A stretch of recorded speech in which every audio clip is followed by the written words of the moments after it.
Hello friend, जय श्री कृष्णा, राधे राधे, हर हर महादेव। आप सभी को हरतालिका तीज की बहुत सारी शुभकामनाएं। जैसा कि आप सबको पता है कि हरतालिका तीज आ रही है और महिलाओं के लिए ये बहुत ही खास त्यौहार होता है, बहुत ही खास व्रत होता है हरतालिका तीज।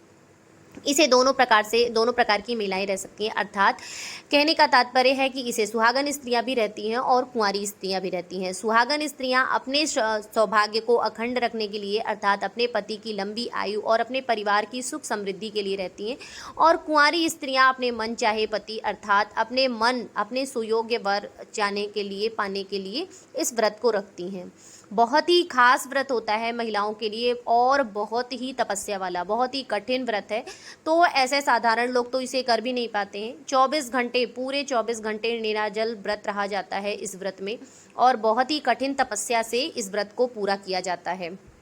इस बार 2024 में ये व्रत 6 सितंबर दिन शुक्रवार को पड़ रहा है। तो चलिए जानते हैं कि इस व्रत में, अर्थात इस पूजा में हमें किन किन सामानों की आवश्यकता पड़ेगी। उसकी संपूर्ण वीडियो, मतलब किन किन सामानों की हमें आवश्यकता पड़ेगी। तो सबसे पहले इस तरह से लाल या पीले कपड़े पे आप भगवान जी के विग्रह को, आपके पास प्रतिमा हो तो प्रतिमा, या भगवान जी का विग्रह हो तो विग्रह, जो भी आपके पास अवेलेबल है आप उन्हें विराजमान करेंगे। जैसे कि बहुत सारे लोगों के पास चित्र होता है, बहुत सारे लोगों के पास विग्रह होता है, तो जो भी आपके पास है वो आप, जो भी आपके पास अवेलेबल है आप वो जो है रखेंगे और बिठाएंगे। इसके बाद भगवान जी का आज के दिन पार्थिव शिवलिंग की पूजा करने का विशेष महत्व है। तो इस तरह से एक छोटा सा पार्थिव शिवलिंग आप बना लेंगे। मैंने बहुत छोटा सा बनाया है, आप चाहें तो डिजाइन जैसे पूरा शिव परिवार जो भी बनता है आप उस तरह से बना सकते हैं, या फिर एक छोटा सा पार्थिव शिवलिंग आप जिस तरह से भी बनाना चाहें आप उस तरह से बना सकते हैं, मतलब नॉर्मल तरीके से भी आप कर सकते हैं। इसके बाद हम करेंगे कलश की स्थापना। तो कलश की स्थापना के लिए तो सबसे पहले आप चाहे तो अष्टदल कमल बना लें, या फिर इस तरह से एक पात्र में चावल, आप रंगीन चावल या सादे चावल, बस चावल खड़े होने चाहिए, इस बात का ध्यान रखें। तो चावल को इस तरह से रख कर आप चाहे तो कर सकते हैं, या फिर आप अष्टदल कमल बनाकर उसके ऊपर कलश की स्थापना कर सकते हैं। कलश की स्थापना के लिए एक इस तरह से कलश ले लेंगे, उसकी कंठ पे मौली बांध देंगे और इस तरह से स्वास्तिक बना लेंगे। इससे मतलब एक चिन्ह होता है पूजा से रिलेटेड, तो एक कंप्लीट लगता है, देखने में बहुत ही अच्छा लगता है। इसके बाद इसके ऊपर रखने के लिए एक पूर्ण पात्र भर लेंगे, जो जिससे आप चावल से या जो भी आपके पास अनाज है आप उससे भरना चाहें आप उससे भर सकते हैं। उसके बाद उसमें डालने के लिए सुपारी, लौंग, इलायची, कमलगट्टा रख लेंगे, जो कि कलश में डाला जाएगा। इसके बाद आम के पत्ते या अशोक के पत्ते, जो भी आपको मिल जाए, तो ये अशोक के पत्ते हैं, आप चाहे तो आम के पत्ते ले सकते हैं या फिर आप अशोक के पत्ते ले सकते हैं, इसके ऊपर लगाने के लिए, जिसके ऊपर पूर्ण पात्र रखा जाएगा। और फिर एक दीपक, अखंड ज्योत। इस दिन दीपदान का, अखंड दीपदान का बहुत ही महत्व है, तो एक अखंड ज्योत आप जरूर रखें। आप चाहे तो कलश के ऊपर रख सकते हैं, या फिर आप अलग से एक अखंड ज्योत का जो है इंतजाम कर सकते हैं, मतलब इस तरह से अलग से आप कर सकते हैं। इसके बाद एक लोटा जल भगवान जी का अभिषेक करने के लिए, तो जल एक लोटा भरकर आप जल रख लें।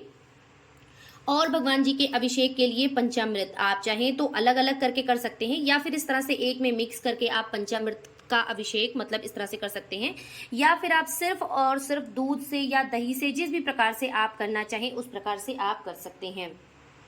इसके अलावा इस दिन केले के पत्ते का मंडप बनाना बहुत ही उपयोगी होता है, तो आप चाहें तो केले के पत्ते का मंडप बनाएं, या फिर 5 जो है वृक्षों की पत्तियां आप जरूर भगवान जी को चढ़ाएं, अर्पित करें। इसके अलावा शिवलिंग पर अर्पित करने के लिए आक के पत्ते, आक के फल मिल जाएं तो बहुत अच्छी बात है। देखिए मुझे मिल गया है, इस तरह से होता है आक का फल जो होता है, तो आक का फल मिल जाए बहुत अच्छी बात है। इसके बाद समी पत्र, कहते हैं एक समी पत्र 100 बेलपत्र के बराबर होता है, तो समी पत्र आप जरूर रखें। गणपति जी को अर्पित करने के लिए दुर्वा आप अवश्य रखें। लाल पीले जो भी आपको पुष्प मिल जाए आप पुष्प रखें, जैसे कि पीले और सफ़ेद भगवान जी को अर्पित करने के लिए, शिव जी को अर्पित करने के लिए लाल पुष्प माता पार्वती के लिए। और बेलपत्र, बेलपत्र शिव जी को अति प्रिय है, तो इसलिए बेलपत्र आप अवश्य रखें, बेलपत्र बहुत ज़रूरी होता है। इसके बाद भांग की पत्तियां, आपको भांग की पत्तियां नॉर्मली मिल जाए तो ठीक है, नहीं तो मार्केट में भांग जो छोटे छोटे दानों में मिलते हैं वो भी मार्केट में अवेलेबल होते हैं, वो भी आप ले सकते हैं। इसके अलावा धतूरे की पत्ती या धतूरे का फल, धतूरे की पत्ती है बेसिकली नॉर्मली मेरे पास, लेकिन आप धतूरे का फल आदि भी ले सकते हैं। तो ये इतने मतलब इन पत्तियों का प्रयोग या इन वृक्षों की जो है पत्तियों का प्रयोग अवश्य करना है, तो इसलिए इसका विशेष करके आप पहले से जो है तैयारी कर लें। इसके अलावा भगवान जी को मतलब गणपति जी को और शिव जी को अर्पित करने के लिए जनेऊ, जनेऊ अगर आपके यहाँ कार्तिकेय जी की भी पूजा होती है तो आप कार्तिकेय जी के लिए भी रख सकते हैं, पीला या सफ़ेद जो भी आप जनेऊ रखना चाहें। शंकर भगवान जी को बेसिकली सफ़ेद जनेऊ ही रखा जाएगा, इस बात का विशेष ध्यान रखें। उसके बाद वस्त्र रूपी अर्पित करने के लिए कलावा, मौली जिसको कहते हैं, वो आप अवश्य रख लें। इसके बाद भगवान जी को अर्पित करने के लिए इत्र, आप चाहे तो नॉर्मल इत्र रख सकते हैं या फिर आप ये स्प्रे वाला रख सकते हैं। और फिर अष्टगंध चंदन आप घिसने वाला भी रख सकते हैं या फिर इस तरह से डिब्बी वाले भी रख सकते हैं, या इस तरह से घोल कर भी आप रख सकते हैं, उससे भी भगवान जी को अर्पित कर सकते हैं। इसके बाद हल्दी, हल्दी अवश्य रखें। देखिए कोई भी शुभ कार्य होता है उसमें हल्दी अवश्य रखी जाती है। तो ये तो विवाह के जो है आज के दिन विवाह की स्वीकृति हुई थी, मतलब कि भगवान जी आज के दिन जो है माता पार्वती को ये वचन दिए थे कि हाँ मैं आपसे विवाह करूंगा, मतलब आज के दिन स्वीकृति हुई थी, तो इसलिए हल्दी का प्रयोग अवश्य करें। कपूर रख लें आरती के लिए, कपूर आरती बहुत ही ज़रूरी होती है। भोले बाबा को अर्पित करने के लिए भस्म, भस्म उन्हें अति प्रिय है तो इसलिए भस्म अवश्य रखें। धूप आदि दिखाने के लिए धूप वगैरह रख लें। इसके बाद माता को अर्पित करने के लिए सिंदूर, सिंदूर जो सिंदूर आप पूजा में बेसिकली यूज करते हैं वही सिंदूर रखें, या फिर आपकी जो शादी का सिंगोरा होता है ना, जो एक सिंगोरा साफ रखा रहता है जिससे सिर्फ और सिर्फ पूजा की जाती है, आप वो सिंगोरा भी रख सकते हैं।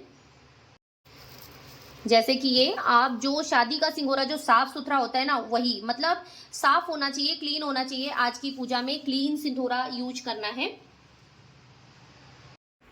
इसके बाद श्रृंगार की सामग्री आप 11, 5, 21 जितने भी निकालना चाहें आप उसमें निकाल सकते हैं। बेसिकली सिंदूर, बिंदी, चूड़ी, महावर, मेहंदी, ये सब चीज़ें इंपॉर्टेंट होती हैं, तो आप इस तरह से निकाल सकते हैं। और इसके अलावा लाल पीले वस्त्र जो भगवान जी को और माता रानी को अर्पित करने के लिए लाल पीले वस्त्र, आप कोई भी वस्त्र रख सकते हैं। तो ये वायन स्वरूप रहता है, आप अपने घर की किसी भी जो है महिला को दे सकते हैं, जैसे कि आपकी सास हो गई, आपकी जिठानी हो गई, आपकी ननद हो गई, तो आप किसी को भी किसी भी जो है सुहागन स्त्री को आप इसे दे सकते हैं, या फिर किसी पंडितानी को दे सकते हैं, या फिर इसके अलावा जो भी आपके सम्मानित व्यक्ति हो, मतलब सम्मानित महिला हो, आप उन्हें दे सकते हैं, कोई दिक्कत की बात नहीं है, बहुत ही अच्छा और शुभ माना जाता है।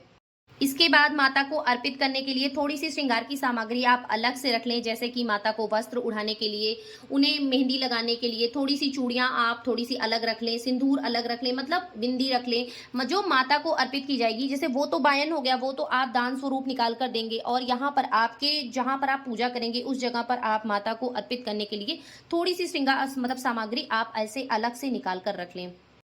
इसके बाद भोग प्रसाद में कोई भी मीठा रख सकते हैं, जो भी आपको जो है आपके घर में चलन हो।